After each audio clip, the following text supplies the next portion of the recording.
What is going on, guys, and welcome back to my next video. Now today we're going to be doing something a little different. I'm going to be doing a chapter review for chapter 1026 of One Piece. Now I actually caught up on One Piece a couple chapters ago, but I didn't do any reactions or reviews because I thought I didn't really have much to say on the topic. But now I'm like, you know what, I mean, even if it's not the best theory or speculations ever, I think I can still voice my thoughts on every week because, week after week Oda is giving some great chapters and I do have thoughts on them. So, but don't go in this expecting genius predictions or analyses on stuff, and I may get stuff wrong. I may talk about a chapter and be like, oh my god, this revealed some huge information, and that information was already revealed a long time ago. But anyways, it's also gonna be not very edited because I do want to get this out maybe every chapter, when every chapter gets released. I don't know yet. I am doing kind of weekly videos now, but just because this is also probably gonna be a weekly series doesn't mean I'll stop doing other videos. I might do 2 videos a week or whatever. We'll see what happens. But let's start by looking at the cover request, which is Nami and Leo making clothes for a lion mink, which is a very weird combination. I never really thought of Nami and Leo together, or Nami and a mink or whatever, Minx and Leo or whatever. Anyways, it is cute though. I like how Nami's wearing Bellemere's clothes. That's a little sweet. Kind of made me feel a little sad inside, Bellemere. But let's start off with the flower capital. The party's going on, everybody's having fun. Otoko's also having fun. And we get a little flashback to Otama going on about how she needs to go to the raid, and the old guy, I forgot his name, he's like, please let her be safe, which there's nothing really to talk about there. I don't know if he's ever gonna play much of an important part in the in the arc until after the raid. Who knows? I don't really know what's gonna happen. I feel like maybe when the island eventually reaches close to the flower capital, or when Onigashima reaches closer, then maybe there's gonna be some reaction shots from him. No, he is kind of an interesting character. I do want to see what's underneath his mask. But speaking of the island, you know what? I've been kind of going in order on what's happening, but I'm just going to talk about what I want to talk about. So the island, Luffy wants Momonosuke to stop the island in its tracks, which I don't know how to feel about that, about how he would even be able to do that. But I always thought, I've heard people talk about how there's going to be a parallel to him holding up the island like Oden held up the vassals, which I do think is probably gonna happen. But I don't know, if he's gonna have to try and stop Onigashima, I don't even know how that will work, because if it stops, wouldn't it just fall down or something? I don't know. I still think it's gonna get to the point where he's gonna have to hold up. And speaking of that, I am excited to see Momonosuke's adult form. Based on what Shinobu said earlier, it's most likely going to look a lot like Oden. And maybe we're gonna get to see the vassals' reactions to Oden for a third or fourth time when they thought they've seen Oden during this raid. Well, on another note, Momonosuke bit one of the Yonko, and I don't think he did really any damage at all, but it still is nice to see some character development from him, and it's also nice to see that he isn't really overpowered. It's not just this Deus Ex Machina, I think that's what it's called, where basically Momonosuke gets a power-up, and now he's also in a huge force. Maybe he's going to be able to do some more damage to Kaido, but I don't think he's going to be that much of a game changer to the raid. Obviously he's going to get Luffy up, or he got Luffy up there, but I don't think in the actual fight against Kaido himself, I don't think Momonosuke is going to play too big of a part. I think it's still going to be mostly Luffy. Maybe Zoro and Sanji get back up there. Well, Zoro gets back up there. Sanji is gonna make his way there. And on that note, we also have Luffy and Kaido facing off, creating what's it called, parting in the clouds. They split the heavens, which is really cool because that like connects to the minks before, how they were like down for the count, and then boom, like the cloud split, the moon showed, and it kind of makes it seem like one connected thing, even though it was two unconnected scenes that like Oda kind of framed it so that they were connected, which was really cool. But one thing that people are talking about is how they think this makes Luffy Yonko level, which first off, let me say that Yonko level I don't really think is a thing. Yonko is how the public perceives you to be a big threat to like everything. You're like one of the biggest powers in the ocean, right, or in the blue sea or whatever. So they think like you got power, you got fame, you got wealth, which I'm just describing the Pirate King.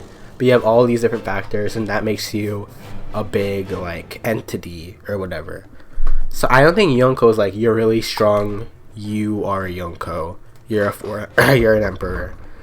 So I think that Yonko level isn't really a thing. It's more so how much power you hold. In power, I don't mean power as in raw strength, but power as in the power you hold to actually do stuff. So because I think Luffy is like was much more of a threat, or like much more powerful, I don't know, than like characters like Whitebeard or Kaido and Big Mom before they decided to get the One Piece. Because Luffy, he was constantly trying to get the One Piece.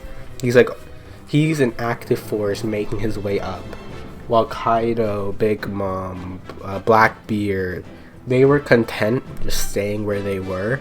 So Luffy obviously poses much more of a threat to both the world government, which kind of goes into like bounties and stuff. But in terms of the Yonko, I think it also makes him like that boosts his threat level and powerfulness to make him considered a Yonko. So I do think Luffy should be one, but Yonko level I still don't think it's a thing, right?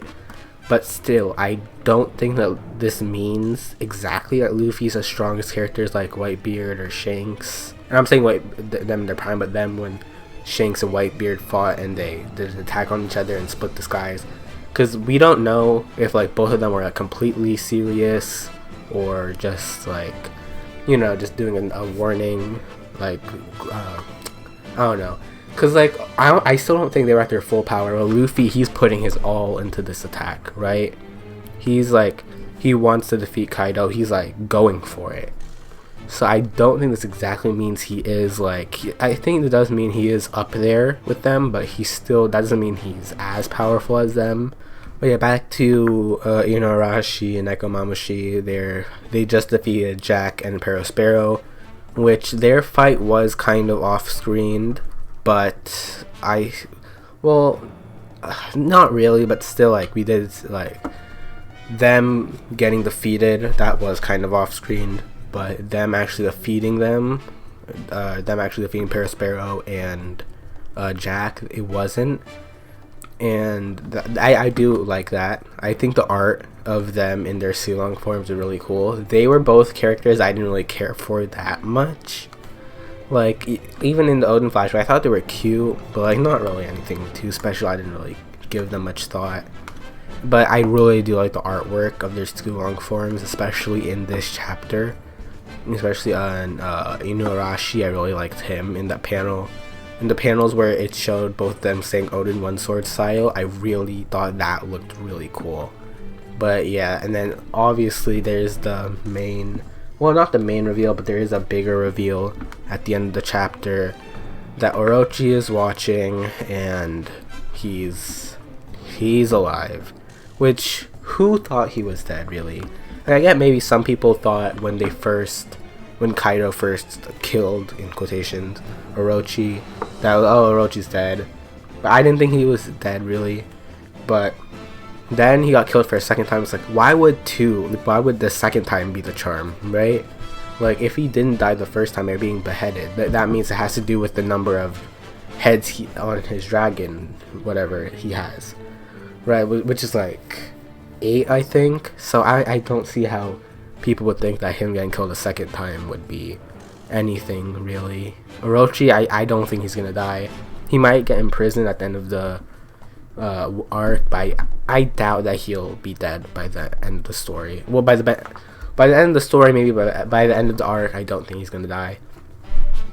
Also, maybe it's just the translation I'm reading, but at the end of the chapter it says, "Who's that peeking from behind the door?" Which, like, I feel like it's very clearly Orochi, right? Maybe their Aina's like, oh, but Orochi's supposed to be dead, but like, come on, it can't really be anyone else other than Orochi. Well, I don't know why they're trying to make it seem like, who is it? It's like, it's Orochi. But one thing that I did think while I was reading it was like, okay, it's obviously him, but it actually also kind of looks like the fox. You know, the fox who can turn into a human who fought Zoro and stuff. I thought they also kind of look similar, which obviously it isn't him, because he says, "You're kidding, even Jack was." No, wait, that's not my problem anymore. So mean that it was his problem once before. But it's obviously not, because him and Kaido are no longer, you know, connected.